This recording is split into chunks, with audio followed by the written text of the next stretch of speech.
Hello students, I hope all of you are safe at home.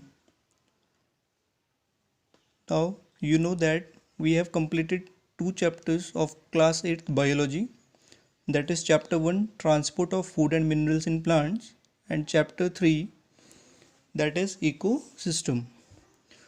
Now students, in the upcoming 2 weeks we have to revise these two chapters, and also all the videos of these chapters which I have sent you have to go through these videos again.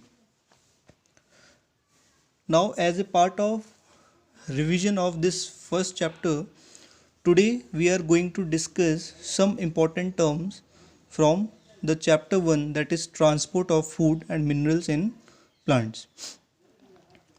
Now students, you can see here I have written some important terms. Now one by one I will explain these terms to you. First term is root pressure. So what this root pressure is?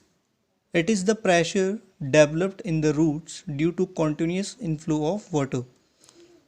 So as there is continuous inflow of water into the roots, a pressure develops in the roots which is known as root pressure. Ascent of sap. So this ascent of sap is actually a mixture of water and minerals, and finally it moves upward. So you can see here the upward movement of sap that contains water and minerals from the roots towards the other parts of the plants. Third term is transportation. It is the process of transporting water, minerals and food to all parts of the plant body. Vascular tissue is the next term. The tissues that perform the function of transport of material in plants. So vascular tissue, you can see this vascular tissue is of two types, that is xylem tissue and phloem tissue. Osmosis. What this osmosis is? It is a very important term. It is the process in which water molecules move from an area where they are more in number. Student, listen very carefully. Where they are more in number to an area where they are less in number. So they are moving from an area where they are more in number to an area where they are less in number, and this is very important, through a semi-permeable membrane. The next term is active transport. Now students, you can see here the process by which molecules of minerals move from an area of low concentration to an area of higher concentration by using energy.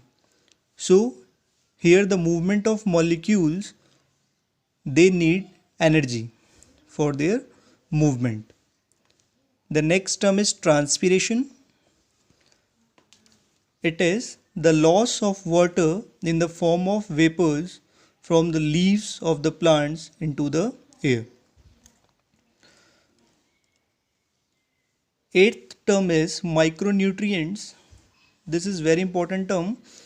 These are the nutrients which are required by plants in less quantity.